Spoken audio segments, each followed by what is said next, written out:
Hundreds of years in the future, humanity has made peace with itself and spread out to many distant worlds, but it is still under threat from an alien species that seeks to wipe out all other sapient life in the galaxy and claim it for itself. Humanity does have a final ace in the hole, however, a group of psychics who are able to draw power from energy generators, and with a strong enough psychic and a powerful enough energy generator, you get a person who can take an entire fleet of skyscraper-sized starships and yeet them across the galaxy as casually as you or I throw a tennis ball across the room. That's Anne McCaffrey's talent universe. Let's talk about it. But first, hello, my name is Garvin, and I read things and babble about them on the internet for your entertainment. Today we're looking at the books that make up the Anne McCaffrey talent universe. My sources will be in the description below if you're interested, but without any further ado, let's turn to. Let's start with our author, Anne McCaffrey, who was born in Cambridge, Massachusetts on April 1st in 1926. Her mother was Anne Dorothy and her father was Colonel George Herbert McCaffrey of the United States Army. As a child, she attended Stuart Hill, which was a girls' boarding school in Virginia. In 1947, she graduated from Radcliffe College with a degree in Slavonic language and literature. In 1950, she married Horace Wright Johnson, and they would have 3 children together. She became a full-time writer in 1965, and in 1970, she did 2 things. 1, she filed for divorce, and 2, she moved to Ireland, where they exempted resident artists from taxes, and she would pretty much remain in residence there her entire life. She was the first woman to win a Hugo in 1968 for her novella Weir Search, and the first woman to win a Nebula in 1969 for her novella Dragon Rider, which is back-to-back wins. Very impressive. In 2005, the Science Fiction and Fantasy Writers Association of America named her their 22nd Grand Master. In 2006, she was inducted into the Science Fiction Hall of Fame, and in 2007, she won the Robert A. Heinlein Award for her work. And she would pass away at the age of 85 in 2011, with 3 loving children with her, and an impressive legacy in science fiction and fantasy. Anne McCaffrey is mostly known for writing The Dragon Riders of Pern, which is a whole universe that I'm not getting into because that's not a video series, guys. That's a video channel. I am going to note that The White Dragon was one of the first science fiction novels I read as a young boy, and I read that right after reading The Hobbit for the first time, which caused some whiplash. If you don't understand why, go read The Hobbit and then go read The White Dragon. Trust me, you'll get what I'm talking about in about 50, 60 pages at most. Getting back to Anne McCaffrey, she was a very prolific writer, having 83 books to her name. 71 of those books were science fiction novels or short story collections, and there were also 2 cookbooks, 6 romances, and 4 juvenile fantasy novels. What I'm trying to tell you is this woman wrote a lot. And there's a lot more she did on top of that, but that can wait until I do a video devoted to her, which is a bit of a line considering all the other videos in the pipeline, so what gets up front is up to my patrons. Keep that in mind. That said, let's talk about the talent universe. The talent universe is made up of 2 book series, a number of short stories, and 1 spin-off series from what I could find. Now, I'm going to talk about these books using the in-universe sequence of events, but I am going to mention publication order because it's kind of important. So we start with To Ride Pegasus, which is the first full-size book, and it was published in 1973. It's a combination of 4 short stories, and they all take place at the end of the 20th century and in the opening of the 21st century, which was the near future when the book was released. They focus on Henry Darrow, a precog, someone who can tell the future using his psychic abilities, and how he is able to scientifically prove the existence of psychic abilities, and how he and his successors work to secure the legal and professional protections that talents, as the psychics call themselves, need in order for their own safety and to use their abilities for the benefit of others. The 2 direct sequels to Ride Pegasus are Pegasus in Flight and Pegasus in Space. They were published much later, with Pegasus in Flight being published in 1990 and Pegasus in Space being published in the year 2000. The books take place in the latter half of the 21st century, where a mostly unified humanity is pushing forward with the space program, trying to relieve the pressure from an overpopulated world with a worsening environment as the damage done by industrialization of the 20th century takes hold. The leaders of the talent community are struggling because telekinetics are in danger of being drafted to work in dangerous conditions in space, and the close-packed nature of the space stations where the workforce is being headquartered causes a high amount of mental and emotional distress, leading to a very steep degradation in their ability to do good work. And it's not that the talents think they're too good to help out here, or they think they're too good for hard work. It's that the conditions the antagonists are trying to force on them are incredibly destructive to their well-being on every level. I don't know if this was intended as a metaphor for the history of labor relations in the Western world, but it's sitting right there, especially given how the bosses are pushing so hard, because if they can come in under budget and ahead of schedule, they make a lot of money, and they are perfectly willing to make threats to show it's inherent in the system.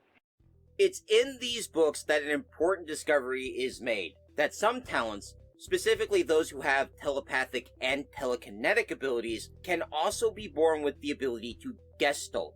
Now, gestalt is the term used in the novel for people who can link up mentally with a power generator and use it to fuel their psychic powers, to the point that the strongest of them can hurl massive starships across the light years at speeds that mock everyone's understanding of physics. I have to admit, as a kid, when I first read this series, that's what caught my imagination, because I haven't seen any other writer even touch the idea of human psychics drawing power from machines to do the impossible. And I think this is a great idea, and people should use it more. And I'm not just saying that because I think it'd be hilarious to have a psychic sitting on top of a fusion generator, screaming at the top of his lungs.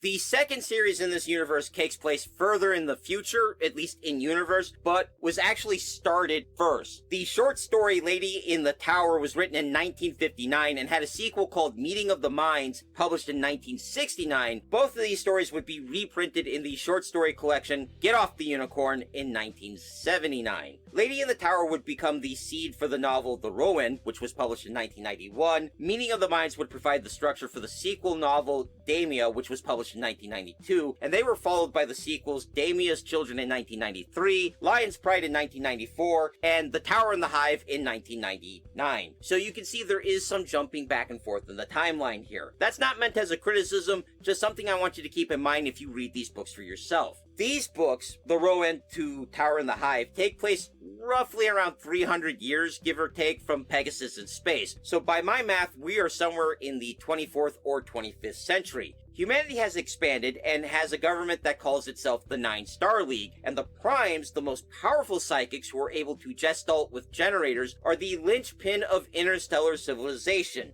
The focus of the first book is an orphan girl who is called the Rowan when her entire family is wiped out in a mining accident. This also destroys any of her birth records and triggers her psychic powers, which is a heck of a day for a girl that's not even out of her toddler years. She is adopted and be made a ward of the planet. She is trained, grows up, and then is sent off to Callisto in the solar system to help maintain traffic in and out of the Earth solar system, so she's helping manage the flow of ships in and out of the colonies. Now, details are a bit sparse on how the Nine Star League government works, but just from the books, it seems like most of the planets are self-governing, but colonies do have to pay back at least part of the cost of their colonization, usually by sending shipments of raw resources to Earth. Now, this series has two main focuses.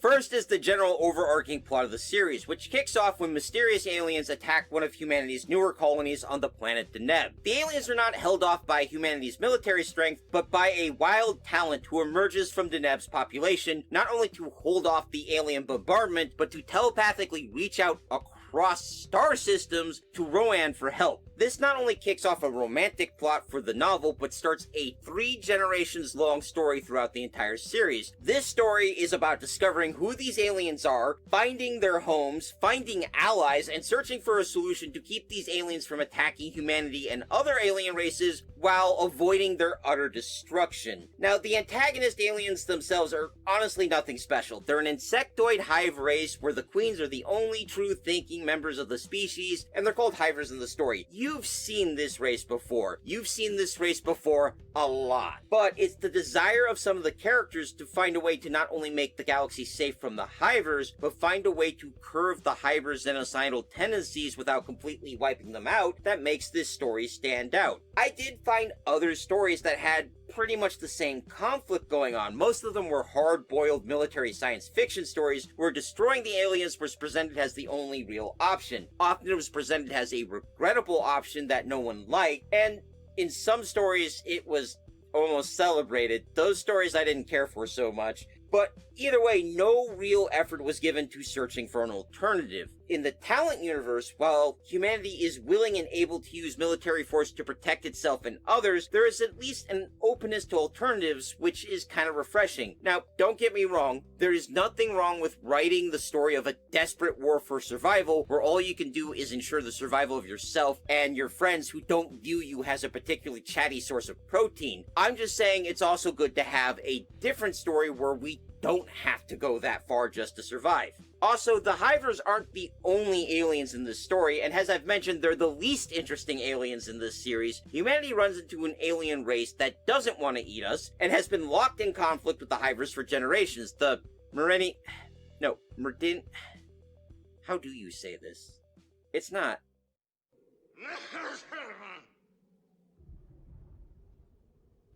Oh, screw it, I'm just gonna call them the Dini. The Dini are described as bipedal, furry, weasel-like people with a single eye, which is certainly a mental picture, isn't it? By the way, folks, I do want to mention, if your main experience with aliens is movies and television, I want to let you know aliens get a lot weirder if you go to books and comic books. You should try it out. The Dini have had to militarize their society and accept sacrifices that humanity hasn't just to survive. For example, the Dini don't have psychics, so they had to resort to mass waves of kamikaze ships to fight off the Hivers. So, as you can imagine, the appearance of humanity and their psychics is considered a massive blessing. There are some logistical issues to consider, though, because even with all the psychics around, translating an alien language is hard, and there is no universal translator around. So the Dini and humanity resorted to the method of having families volunteer to cohabitate so that their children would grow up speaking each other's languages from infancy. A fun fact I also want to note is that the Dini, unlike us, keep growing even when they hit adulthood, so height is correlated with age and social standing in their society. The Dini are a good example of a species that is honestly alien in their views and their culture without being hostile or presented as dangerous. They are different, but not bad. It helps that the Dini are also willing to accept human help, not just against the Hivers, but with other issues in their culture, so they can demilitarize their society and give every member of their species a better shot at a fulfilling life. The other plot is a kind of generational slice of life, as the book focuses on the Rowan and her husband before switching to her kids, specifically her daughter Damia, and then Damia's children in turn. This plot tends to take up more page space, as life doesn't stop even in the middle of a war that threatens to spell the end of at least one sapient species. There's a fair bit of romance too, as Mrs. McCaffrey feels the need to make sure that at least the majority of her characters end up happily married, but there are also stories of children just struggling to find their place in the world and learn what they want to do with their adult lives.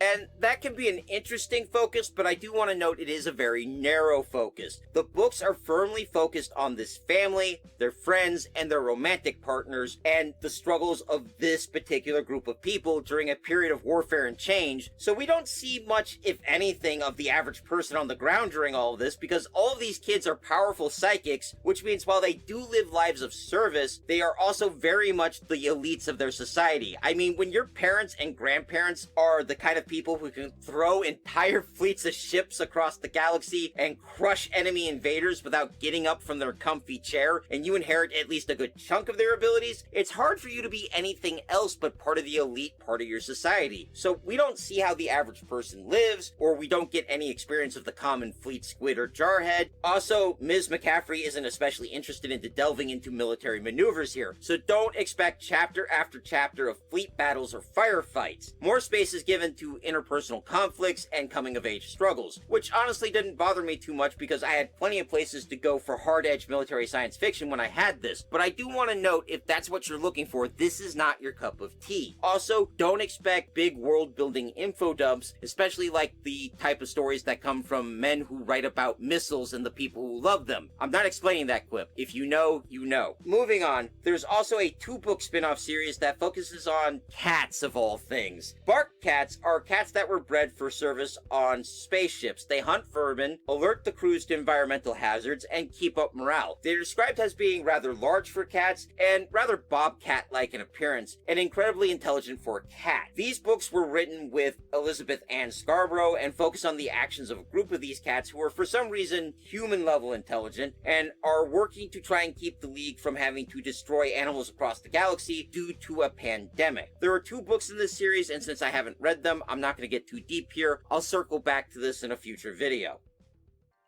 It's on that note that I'm going to end this week's video, and I hope you found it informative or at least entertaining. If you did, please leave a like, a comment, or consider subscribing, as all of that helps my eternal battle with the Dread Lord algorithm. Terror be on his name. You can also support the fight by joining the Everwise at my Patreon, where $1 a month gets you a vote on upcoming content. Speaking of patrons, I'd like to give a special thanks to my biggest supporters, Big Steve, Zengeterex, and Krenzbez. You guys are the gestalt to my feeble psychic efforts to hurl a video onto the internet, and I appreciate the support. Thank you guys. Next week, by vote of my patrons, we're looking at Snow Crash. I hope you join me, but until then, take care of yourselves, take care of each other, and of course, keep reading!